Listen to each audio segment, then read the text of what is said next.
বনি ইসরাইলের জামানায় একজন মানুষ যিনি ৯৯টা খুন করেছে, ৯৯ মার্ডার করার পর হঠাৎ তার ভিতরে পরিবর্তন চলে আসলো। তার ভিতরে হঠাৎ পরিবর্তন আসার পরে ওই ব্যক্তি সন্ত্রাস চিন্তা করলো, একদিন তো আমাকে দুনিয়া থেকে চলে যেতে হবে। ক্ষণস্থায়ী দুনিয়ার মধ্যে বসে আমি এতগুলো যে হত্যা করলাম, মার্ডার করলাম, এতগুলো যে অপরাধ করলাম, আমার আল্লাহ তো আমাকে মাফ করবে কিনা আমি জানি না। এখন আমার অবস্থা কি হবে? ভিতরে ভিতরে কল্পনা জল্পনা শুরু হয়ে গেল। তওবা করার জন্য অস্থির হয়ে গেল। ওই ব্যক্তি, হত্যাকারী ওই ব্যক্তি পরামর্শ নিল, আমি কার কাছে গেলে গুনাহ মাফ পাবো, কার শরণাপন্ন হলে আমাকে আল্লাহ পাক রব্বুল আলামিন মাফ করে দেবে, আমাকে একটু পথ দেখিয়ে দাও। এবার তিনি ছুটে গেলেন একজন পণ্ডিতের কাছে। ওই পণ্ডিতকে গিয়ে বলে, পণ্ডিত, আমি একটা নয়, দুইটা নয়, 10টা নয়, 20টা নয়, মোটামুটি ৯৯টা খুন করেছি। এখন আমি চাচ্ছি তওবা করার জন্য, তুমি কি বলো, আমার তওবা কি কবুল হবে? পণ্ডিত লাফ দিয়ে উঠে ওই ব্যক্তিকে বলতে লাগলো, একটা খুন করলে, 2টা খুন করো নাই, 3টা খুন করো নাই, ৯৯টা খুন করেছো, মানুষ মেরেছো। এখন বলছো তওবা করলে তওবা কবুল হবে কিনা? তোমার কোনো তওবা কবুল হবে না, তওবার দরজা বন্ধ। এতগুলো মানুষকে খুন করেছো, তোমার তওবা কোত্থেকে কবুল হবে? তখন হত্যাকারী বলতে লাগলো, ৯৯টা যখন খুন করলাম, আর তোমাকে রেখে লাভ কি? 100টা কাম সেরে ফেলি, সেঞ্চুরি মেরে দেই। তখন ওই হত্যাকারী ব্যক্তি পণ্ডিতকে সহ সেইখানে মার্ডার করলো। জোরে বলেন না নাউজুবিল্লাহ। এখন মার্ডারের সংখ্যা কয়টা? জোরে বলেন। 100, ফুল সেঞ্চুরি। তার ভিতরে আবার কল্পনা জল্পনা শুরু হয়ে গেল, 100টি মার্ডার করে ফেললাম।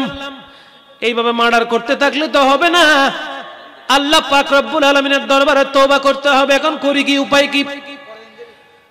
এক মানুষ ওই হত্যাকারীকে বলতে লাগলো, আপনি 100টা হত্যা করেছেন, আপনি 100টা খুন করেছেন, শুনুন শুনুন, আপনি তওবা করতে চাচ্ছেন, আল্লাহর দরবারে তওবা করে নিজের গুনাহগুলোকে মোচন করতে চাচ্ছেন, আর দেরি করবেন না, দেরি করবেন না।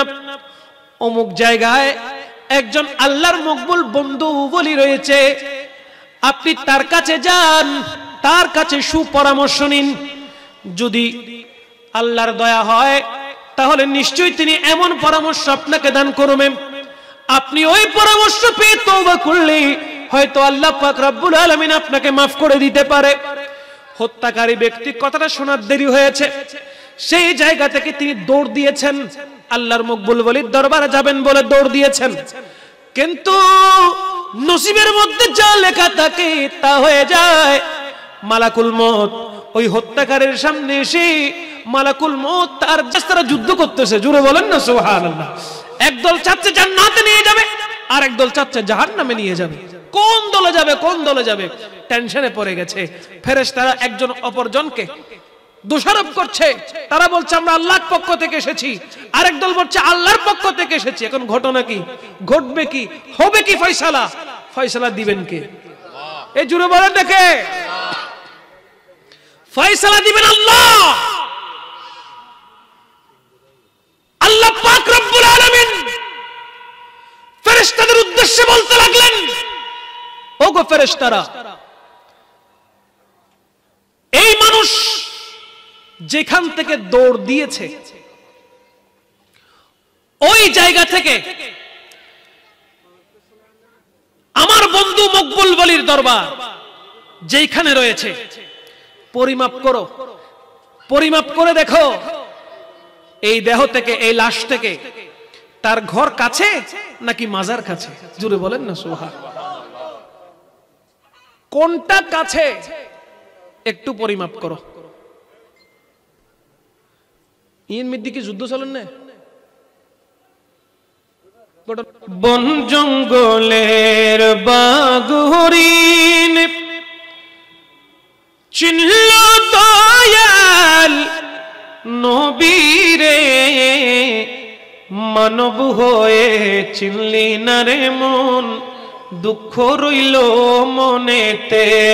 আল্লাহুম্মা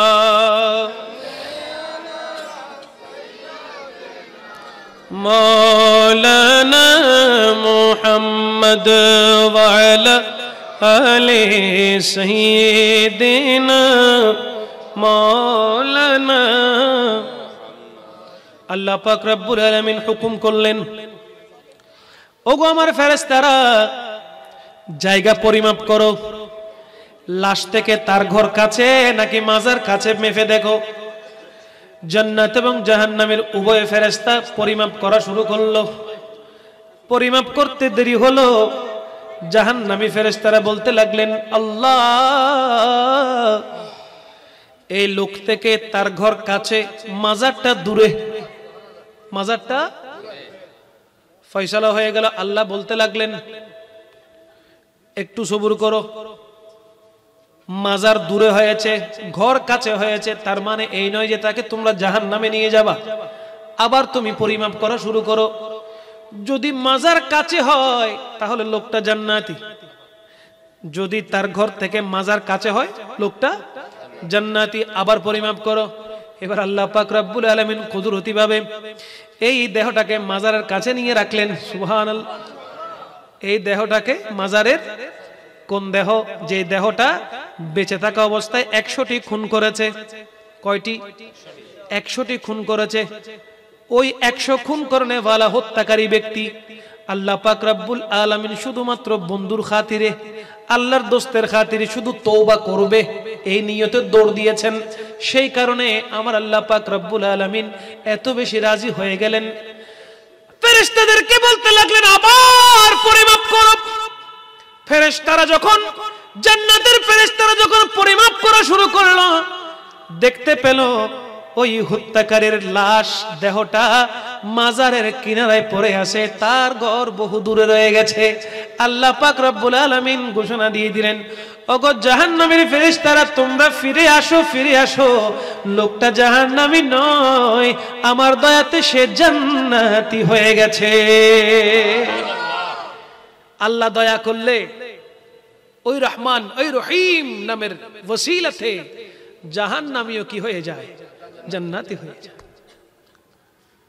মনে রাখবেন, ওলি, আউলিয়া, গৌস, কুতুব যারা রয়েছেন, আল্লাহর মকবুল বান্দারা যারা আছেন, তাদের শরণাপন্ন যদি হতে পারেন, তাদের দয়া যদি নিতে পারেন,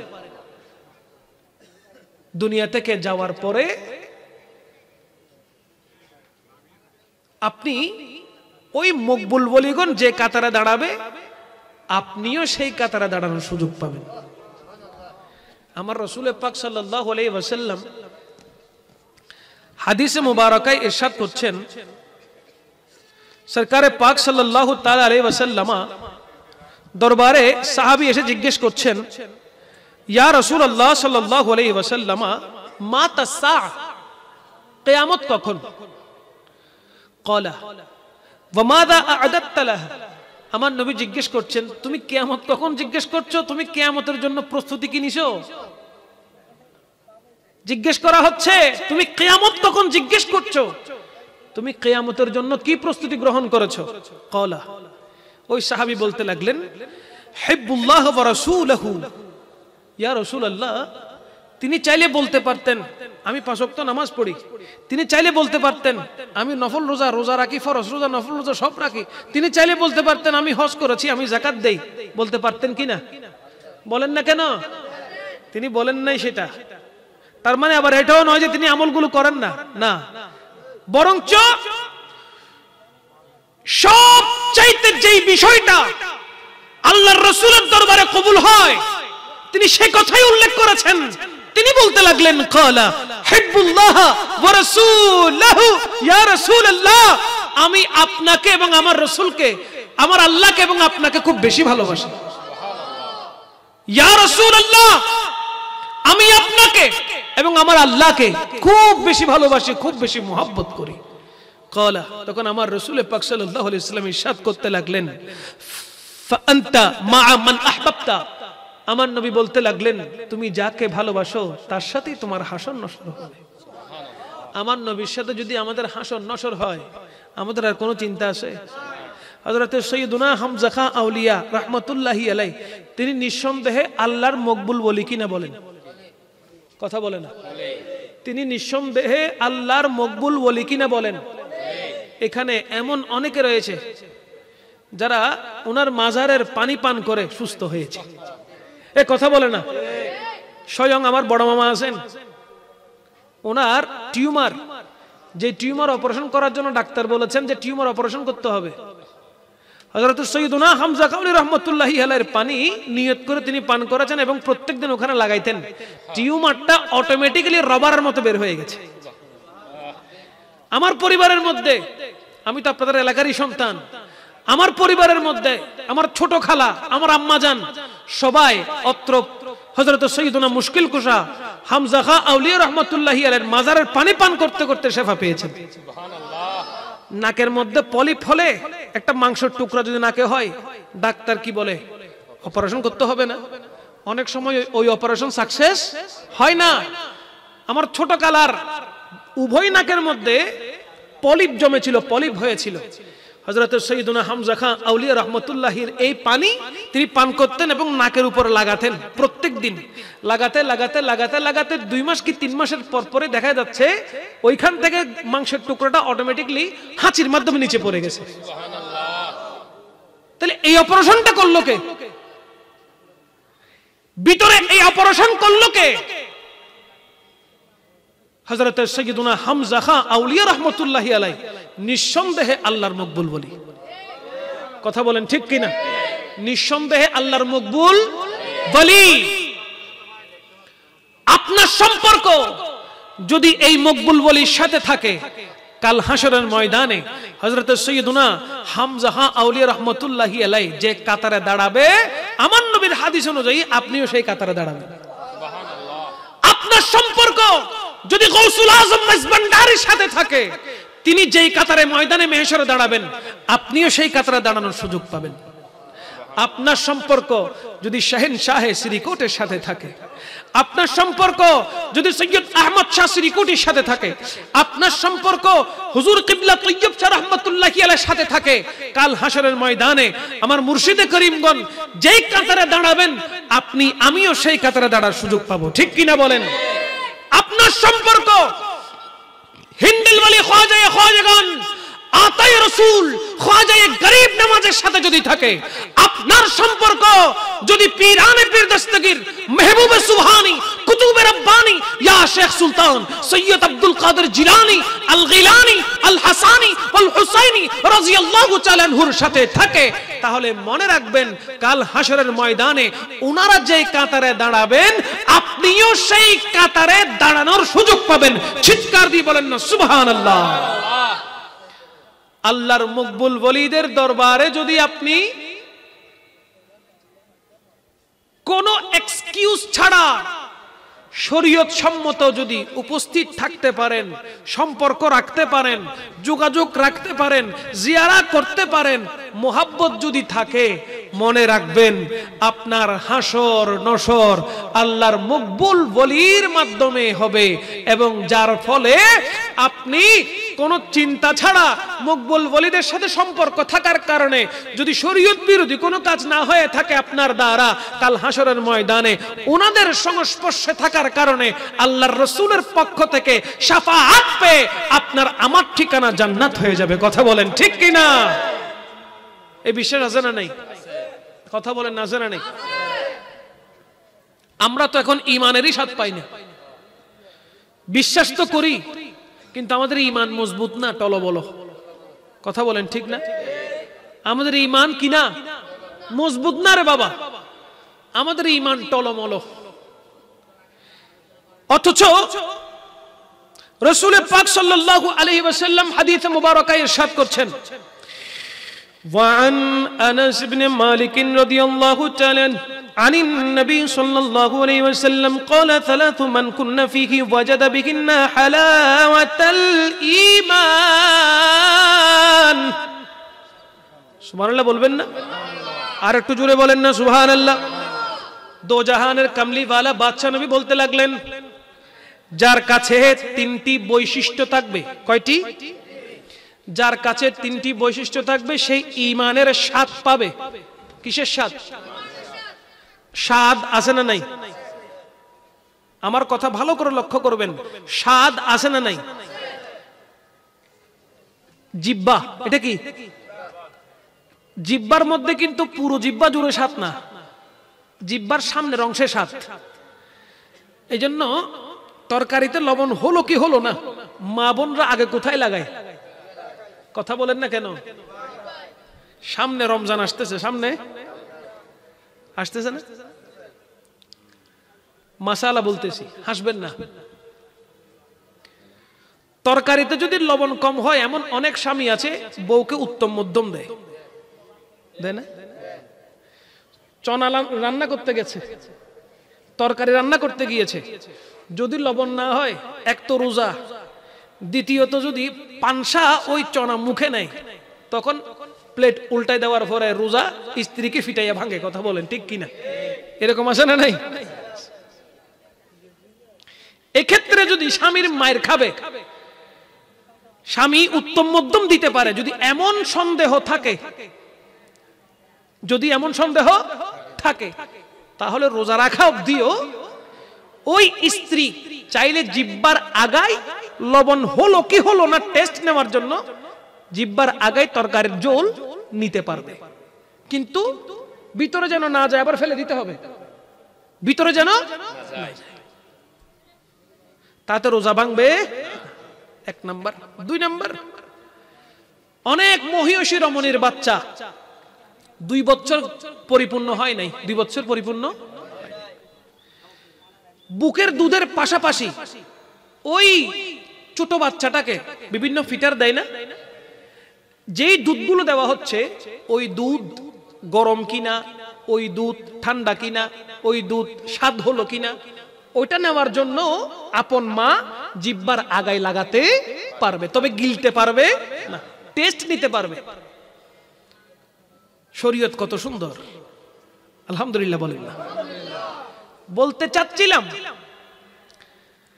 এই জিহ্বার আগা দ্বারা মাছের স্বাদ কেমন, মাংসের স্বাদ কেমন, তরকারির স্বাদ কেমন, বিভিন্ন স্বাদ আমরা নিতে পারি, ঠিক না?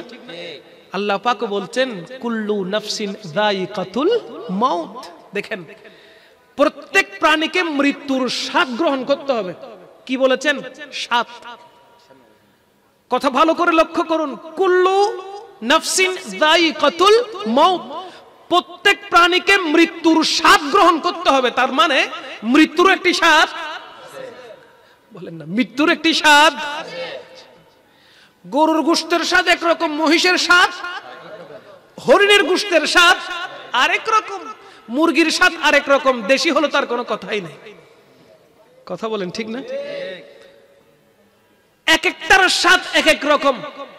কেউ জিকির করছে একরকম স্বাদ, কেউ নামাজ পড়ছে একরকম স্বাদ, কেউ রোজা রাখছে একরকম স্বাদ। কথা বলেন ঠিক কিনা? বিভিন্ন ইবাদতের বিভিন্ন স্বাদ আছে না নাই?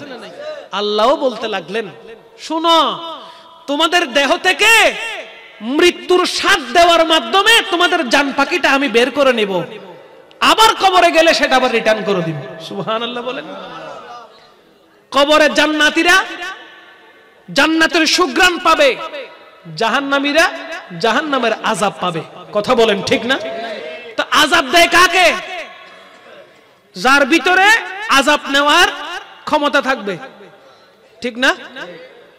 কবরে যদি মুর্দা মারাই যেত, জিন্দা না থাকতো, তাহলে কোন আক্কেলে আমরা যখন কবরস্থানের সামনে দিয়ে যাই তখন বলি আসসালামু আলাইকুম ইয়া আহলাল কুবুর, বলি না?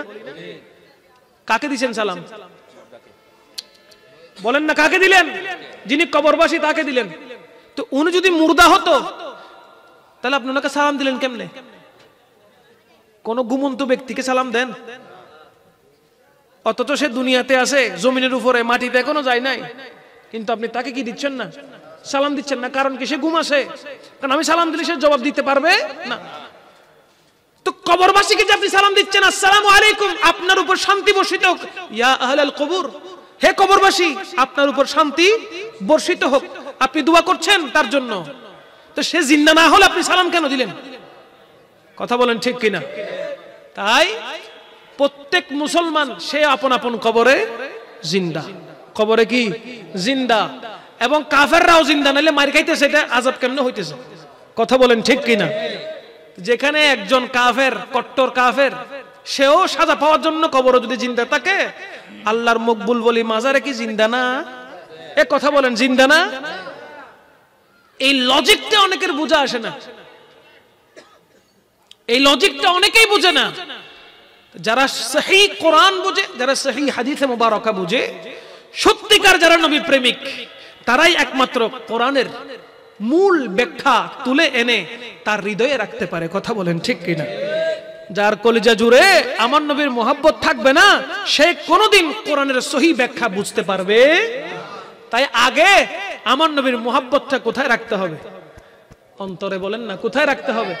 এই জন্য রাহমাতুল্লিল আলামিন বলেছেন, ওয়ান আনাস ইবনে মালিক রাদিয়াল্লাহু তাআলা ক্বালা قال رسول الله صلى الله عليه وسلم لا يؤمن أحدكم حتى أكون أحب إليه من ولده وولده والناس أجمعين أو كما قال عليهم السلام ألا لا إيمان لمن لا محبة له।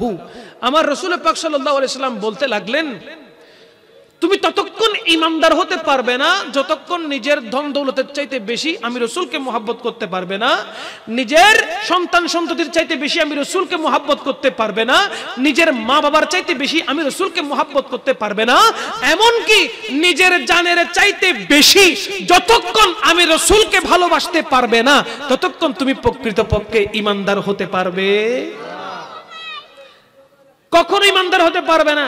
এক নাম্বার কথা হলো নিজের জানের চাইতে বেশি যাকে মানতে হবে তিনি হলো রহমতুল্লিল, জোরে বলেন রহমতুল্লিল। যদি সেই যুগে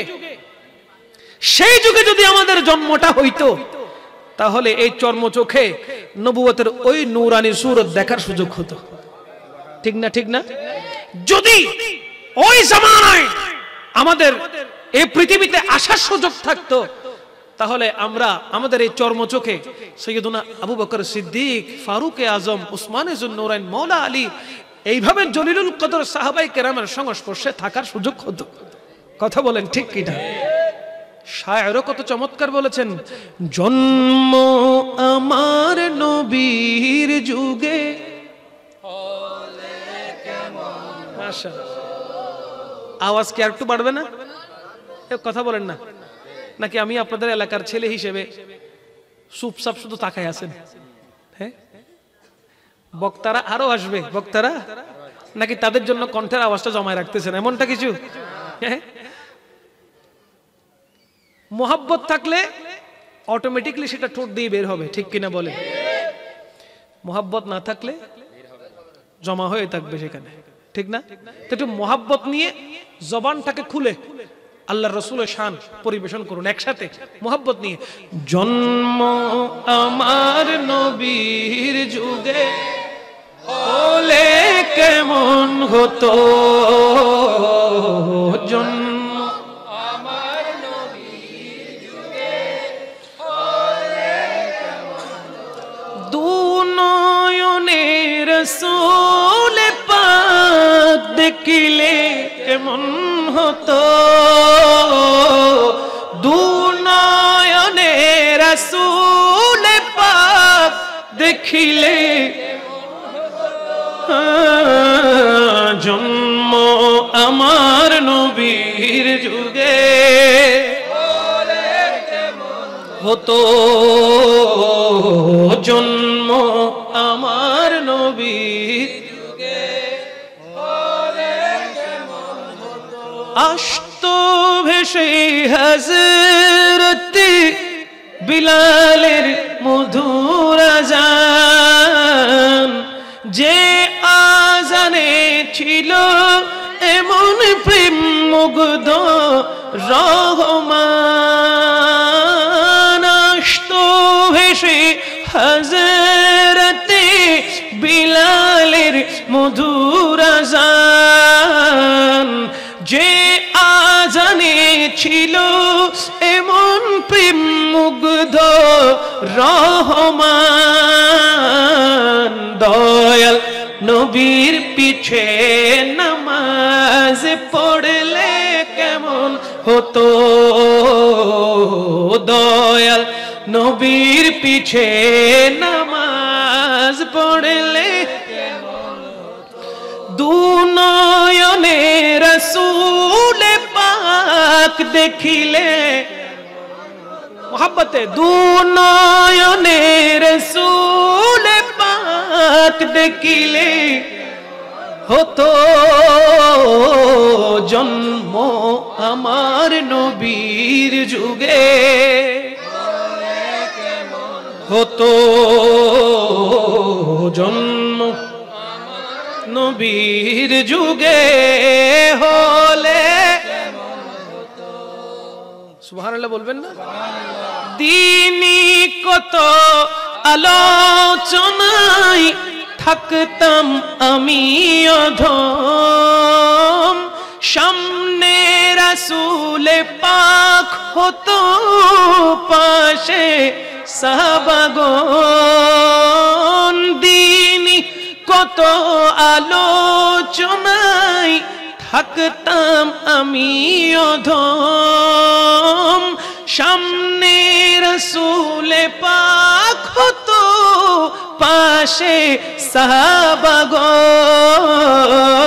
আবু বকর উমর উসমান আলীর সঙ্গী আবু বকর উমর উসমান আলীর সঙ্গী কেমন হতো দু নয়নে রাসূল পাক আরো জোরে দু নয়নে রাসূল পাক হতো জন্ম আমার নবীর হলে কেমন হতো জন্ম আমার নবীর যুগে বলেন না সুবহানাল্লাহ শান্তি লাগে না আমার নবীর প্রশংসা করলে শান্তি লাগে না এই যে বললাম তিন প্রকারের মানুষ যে ঈমানের স্বাদ পাবে সুবহানাল্লাহ বলেন কিসের স্বাদ পাবে ঈমান যার কাছে তিনটি বৈশিষ্ট্য থাকবে কয়টি বৈশিষ্ট্য তার মধ্যে এক নাম্বার হলো আমার নবী রাহমাতুল লিল আলামিন বলতে লাগলেন আইয়াকুনাল্লাহ ওয়া রাসূলুহু আহাব্বা ইলাইহি মিম্মা সিওয়াহুমা বলেন না সুবহানাল্লাহ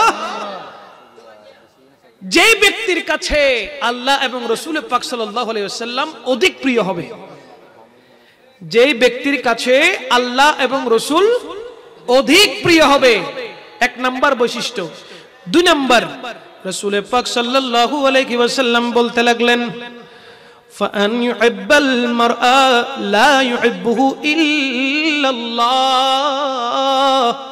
বলেন না সুবহানাল্লাহ যে ব্যক্তি শুধুমাত্র আল্লাহ পাক রব্বুল আলামিনের সন্তুষ্টির জন্য অন্য কাউকে ভালোবাসবে হাদিসে মুবারকায় আরো আসতেছেন আল হুব্বু ফিল্লাহ ওয়াল বুগদু ফিল্লাহ ভালোবাসা আল্লাহর জন্য ঘৃণাটা সেটাও কার জন্য আল্লাহর জন্য আপনি কাউকে মহব্বত করছেন ভালোবাসছেন সেটাও আল্লাহ সন্তুষ্টির জন্য হতে হবে আবার আপনি কাউকে ঘৃণা করছেন আপনি আর কাউকে কি করছেন ঘৃণা করছেন সেটাও কার সন্তুষ্টির জন্য আল্লাহ সন্তুষ্টি এখন তো আমাদের সমাজে এমন অবস্থা হয়ে গেছে আমরা আল্লাহ সন্তুষ্টির জন্য কিছুই করি না আমরা আল্লাহ সন্তুষ্টির জন্য কিছু করি না অথচ হাদিসে মুবারকায় আমার রাসূল স্পষ্ট বলছেন আল্লাহ সন্তুষ্টির জন্য অন্য কাউকে ভালোবাসো আল্লাহ সন্তুষ্টির জন্য অন্য কাউকে ঘৃণা করো সমস্ত ভালোবাসা থেকে সবার ঊর্ধ্বে আল্লাহ এবং রাসূলকে রাখো আর এখন আমরা বান্দাকে খুশি করতে গিয়ে আল্লাহকে নারাজ করে বসি কথা বলেন না ঠিক কি না বান্দাকে খুশি করতে গিয়ে আল্লাহকে নারাজ করি রাসূলে পাককে নারাজ করি আর সারা জিন্দেগিতে তাকে পকেট ফুজাতে। কথা বলেন ঠিক কিনা? তুমি যা দাও বাবা, আল্লাহর ওস্তিয়ে সব করব, আছে না নাই? তুমি যা দাও, ইল্লে ফেটিয়ে বোত, আছে না নাই? শুধু খাওন দিলে চলে। মানে কাকড়া যেরকম চেপে ধরে, এমন ভাবে চেপে ধরে সে সেখান থেকে আর নড়াচড়া করে প্রয়োজনের সহিত হইয়া যাবো, তার পুরুষ আর মুনা, আছে না নাই? জোরে বলেন আছে না নাই? সামনে রমজানুল মুবারক আসছে। এই পবিত্র রমজানুল মুবারককে ঘিরে এমন অনেক দুনিয়ালুবী আলেম রয়েছে, এমন অনেক দুনিয়ালুবী মসজিদ কমিটি রয়েছে যারা হাফেজ নিয়োগের মাধ্যমে বিভিন্ন ছলছাতুরি করে। কথা বলেন ঠিক কিনা? হাফেজ নিয়োগের মাধ্যমে পেপার পত্রিকায় লিখবে অমুক দিন অমুক তারিখ ইন্টারভিউ আছে, এবার হুফাজে কেরামগণ পাগল হয়ে যায়। শত শত হাফেজ ইন্টারভিউ দেওয়ার জন্য আসে, অথচ মসজিদ কমিটি এবং তাদের ভিতরে মাল আদান প্রদান করার মাধ্যমে আগে থেকে সিলেকশন হয়ে যায়। কথা বলেন ঠিক কিনা? আগে থেকে সিলেকশন হয়ে যায়, সিলেক্ট আগে থেকে হয়ে যায়। সিলেক্ট যদি বাবা আগে থেকে তোরা করস, তাহলে তো নাটকবাজি কেন? কথা বলেন না ঠিক কিনা? অনেকে তো আবার এমনও আছে যে আমি যখন এই মসজিদের খেদমতরত আসি, বস যেইভাবে পারি আমার গোষ্ঠীর এখানে ঢুকাই, আছে না নাই? এই খাসলত নোয়াখালীদের বেশি। বিদেশে যখন তারা থাকে, তারা বলে পুরা এলাকা আমাদের করে ফেলবো, আছে না নাই? জোরে বলেন আছে না নাই? পুরো এলাকা আমাদের করে ফেলবো, এখানে শুধু আমাদেরই বসতি থাকবে। এরকম অনেক মৌলুভী আছে। মৌলুভী না, মৌলুভী মানে বহুত বড় লুভী, আছে না নাই? কোন রকম একটা চাকরি ফাইলে হয়েছে, এবার কতক্ষণ স্বাস্থ্য ভাই, কতক্ষণ খালতো ভাই, কতক্ষণ ফুফাতো ভাই, কতক্ষণ মামাতো ভাই, কতক্ষণ নিজের ফুলা। কথা বলেন না? কথা বলেন ঠিক কিনা? এত ছলছাতুরি যদি থাকে, ওই সমস্ত মৌলবীর পিছনে নামাজ আদায় করলে নামাজ হবে? কথা বলেন না হবে? নিজের ঈমান ঠিক না থাকলে, নিজের আকীদার মধ্যে যদি গরমিল থাকে, খুদা কি কসম তার পিছনে ইক্তেদা করা জায়েজ নেই। দুনিয়ার লোভে যদি সে বিক্রি হয়ে যায়, তার পিছনে নামাজ কেমনে পড়বেন? এখানে ঐতিহ্যবাহী দ্বীনি বিদ্যাপীঠ আপনাদের কাছে জামিয়া আহমদিয়া সুন্নিয়া আলিয়া কামিল মাদ্রাসা আছে না নাই? প্রধান ফকির কাছে যান, আল্লামা উস্তাজুল আসাতিজা হযরতে ওসিউর রহমান আল কাদরি হুজুর কিবলার কাছে যান, উলামায়ে আহলে সুন্নাতের শরণাপন্ন হন, যান ফতোয়া নেন। মৌলবীর আকীদার গরমিল আছে, তাদের পিছনে ইক্তেদা করা যাবে না। যারা মসজিদের দায়িত্বরত আছেন, বড় হুঁশিয়ার, দায়িত্বটা কার? আল্লাহ। আল্লাহর পক্ষ থেকে এই দায়িত্বটা আপনাদেরকে ডিস্ট্রিবিউট করা হয়েছে। এটাকে নিয়ামত মনে করতে হবে। এটাকে যদি নিয়ামত মনে না করেন, এই কাজটাই আপনার জন্য কিয়ামত হয়ে যাবে। কথা বলেন ঠিক কিনা? আর এটাকে যদি নিয়ামত মনে করেন, প্রত্যেকটা কদম বকদম আপনার গুনাহগুলো আল্লাহ মাফ করবেন, এবং মসজিদের খাদেম হওয়ার কারণে আল্লাহ পাক রব্বুল আলামিন আপনার ঠিকানা জাহান্নামে থাকলে সেখান থেকে কেটে দিয়ে জান্নাতি করে দেবেন। হযরতে ইব্রাহিম খলিলুল্লাহ, যার মাধ্যমে আল্লাহ পাক রব্বুল আলামিন জমিনে বাইতুল্লাহ শরীফ তৈয়ার করেছেন, আল্লাহর ঘর বাইতুল্লাহ তৈরি করেছেন। শুধু বাইতুল্লাহ তৈরি করার কারণে হযরতে ইব্রাহিম খলিলুল্লাহকে আল্লাহ পাক বাইতুল মামুরে, যেটা ফেরেশতাদের কাবাঘর, ওই ফেরেশতাদের কাবাঘরের মুতওয়াল্লি রেখেছেন। জোরে বলেন না সুবহানাল্লাহ। আপনি একটা মসজিদের মুতওয়াল্লি, আপনি একটা মসজিদের সভাপতি, সেক্রেটারি, অর্থ সচিব, মনে করবেন না আপনি অনেক বড় কিছু পেয়ে গেছেন। এটা আপনার উপর জিম্মাদারি দেওয়া হয়েছে, দায়িত্ব দেওয়া হয়েছে। এই দায়িত্বের ভিতরে যদি চুল পরিমাণ হেরফের হয়, কখনো আল্লাহর কাঠগড়া থেকে আপনি বাঁচতে পারবেন না। ঠিক কিনা বলেন? কাকে খুশি করার জন্য কি করছেন? খুশি করতে হবে কাকে? এই জুড়ে বলেন কাকে? রাজি করতে হবে আল্লাহকে, রাজি করতে হবে রাসূলের পাককে। আর এখন রাজি করার জন্য পাগল হয়ে গেছে বন্দাকে। কথা বলেন ঠিক কিনা? পাঁচ আটা গোলাম হইেন না। পাঁচ আটা গোলামের কোনো দাম আছে? এই 2-4 দিন ফকট গরম থাকবে পাঁচ আটার কারণে। 2-4 দিন ফকট কি থাকবে? গরম থাকবে। এরপর এমন ঠান্ডা হবে বরফের চাইতে বেশি ঠান্ডা হয়ে যাবে। কথা বলেন ঠিক কিনা? আল্লাহ পাক রব্বুল আলামিন পাঁচ আটা মৌলবি থেকে আমাদেরকে হেফাজত করুন। জোরে বলেন আমিন। মনে রাখবেন, ইবাদত যেটা করতেছেন এই শীতকালে, কনকনে শীতের মধ্যে যে ঠান্ডা পানি দিয়ে ওযু করে মসজিদে আসতেছেন, আপনার ইবাদত সহি হচ্ছে কিনা আগে সেটা বুঝতে হবে। তাহলে সমস্ত শ্রম পণ্ডশ্রম হয়ে যাবে।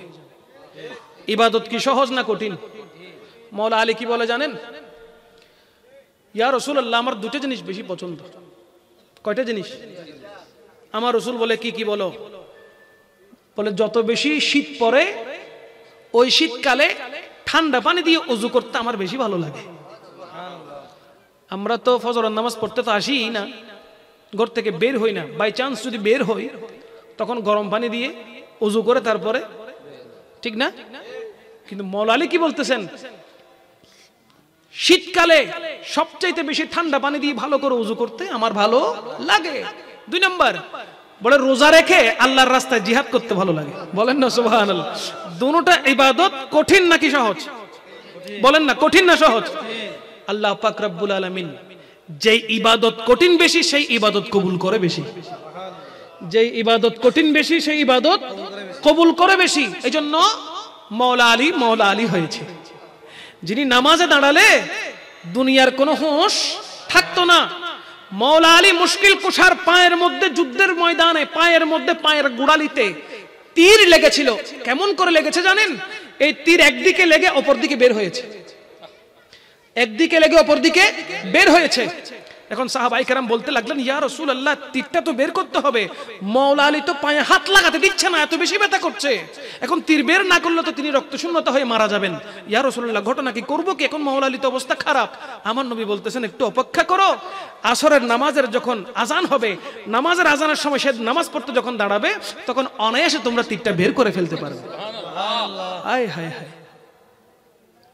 হযরতে মওলা আলী মুশকিল কুশা কেমন করে আল্লাহকে ডেকেছেন, যে পায়ে হাত লাগাতে পারছেন না। মওলা আলী যখন নামাজে দাঁড়িয়ে গেলেন, সাহাবায়ে কেরাম ওই তীরটা ভেঙে বের করে ব্যান্ডেজ করে দিয়েছেন।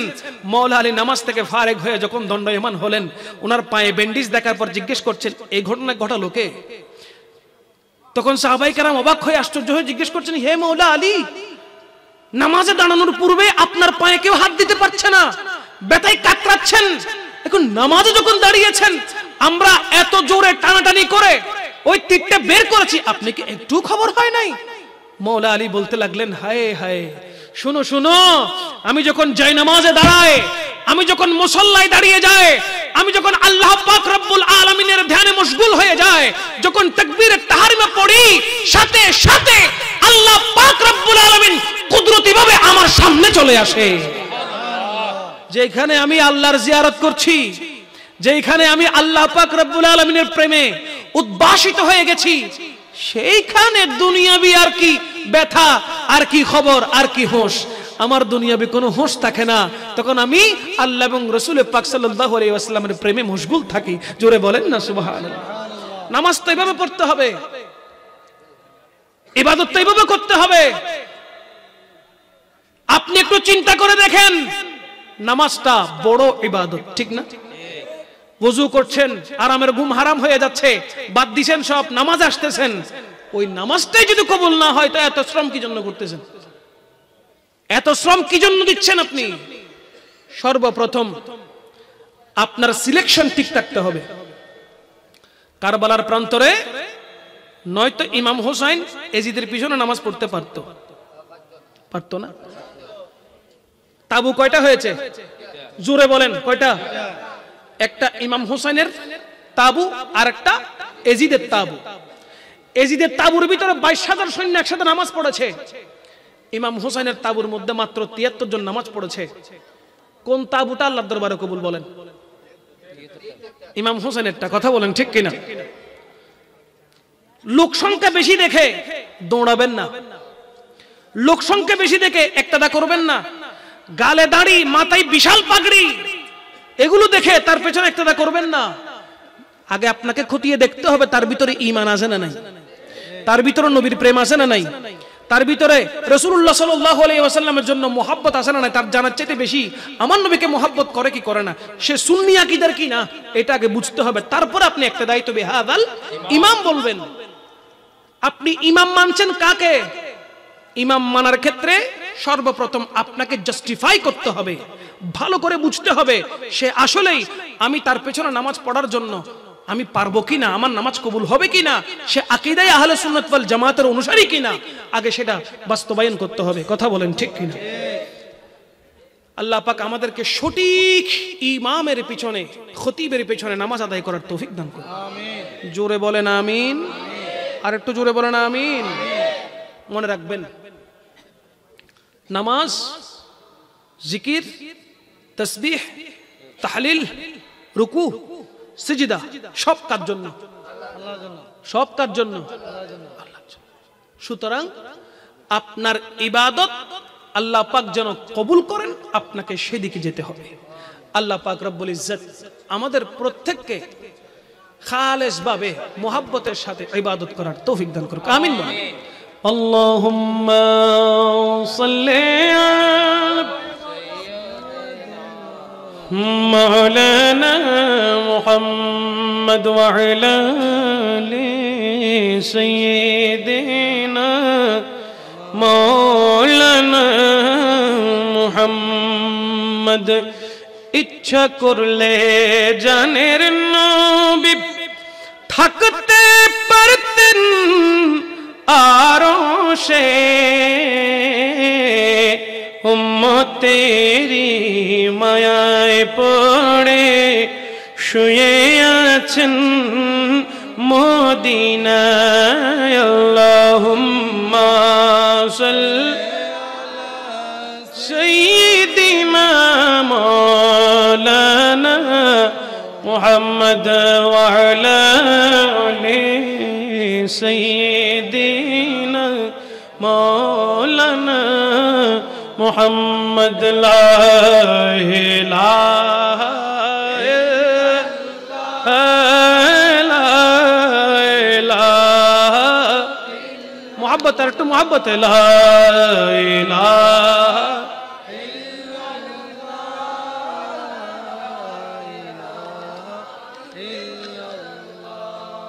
حسبي ربي جل الله ما في قلبي غير الله نور محمد صلى الله لا إله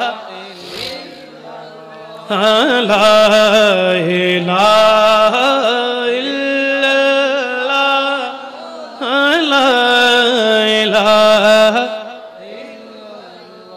किसी ने पूछा कि जन्नत की कोई कीमत है, किसी ने पूछा कि जन्नत की कोई कीमत है, तो मुस्तफा ने कहा ला इलाहा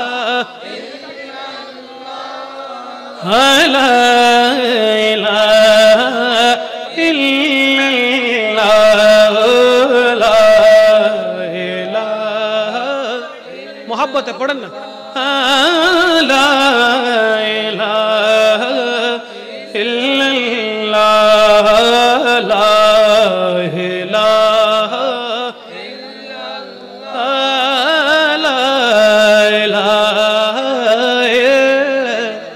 ला इलाहा इल्लल्लाह मुहम्मदुर रसूलुल्लाह सल्लल्लाहु अलैहि वसल्लम।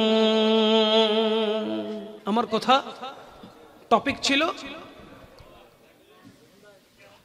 রাসূলুল্লাহ সাল্লাল্লাহু আলাইহি ওয়াসাল্লামের মুহাব্বত ভালোবাসা সবার ঊর্ধ্বে, সবার দুনিয়াবি কোন সম্পর্ক এই ভালোবাসার ভিতরে কখনো আসতে পারে না। মনে করবেন যারা মাহফিলের বিরোধিতা করছে, নবীজির সানা খানির জিকিরের তাসকারার বিরোধিতা যারা করছে, আল্লাহর প্রশংসার বিরোধিতা যারা করছে, বলেছিলাম তারা শয়তানের পক্ষ থেকে আসে, তারা কখনো আল্লাহর পক্ষ থেকে আসতে পারে না। যারা মাহফিল বন্ধ করবে মনে করবেন তারা শয়তানের দোস্ত, শয়তানের অনুসারী। কথা বলেন ঠিক কিনা? যারা মিলাদুন নবীর বিরোধিতা করে তারাও শয়তানের অনুসারী, যারা মিলাদ কিয়ামের বিরোধিতা করে তারাও শয়তানের অনুসারী, যারা পবিত্র উরস পাকের বিরোধিতা করে তারাও শয়তানের অনুসারী। আল্লাহ পাক রব্বুল ইজ্জত আমাদের প্রত্যেককে শয়তানের অনুসারী থেকে হেফাজত করে পাক্কা ঈমানদার হওয়ার তৌফিক দান করুন। ওয়া আখিরু দাওয়ানা আনিল হামদুলিল্লাহি রাব্বিল আলামিন। আসসালামু আলাইকুম ওয়া রাহমাতুল্লাহি ওয়া বারাকাতুহু।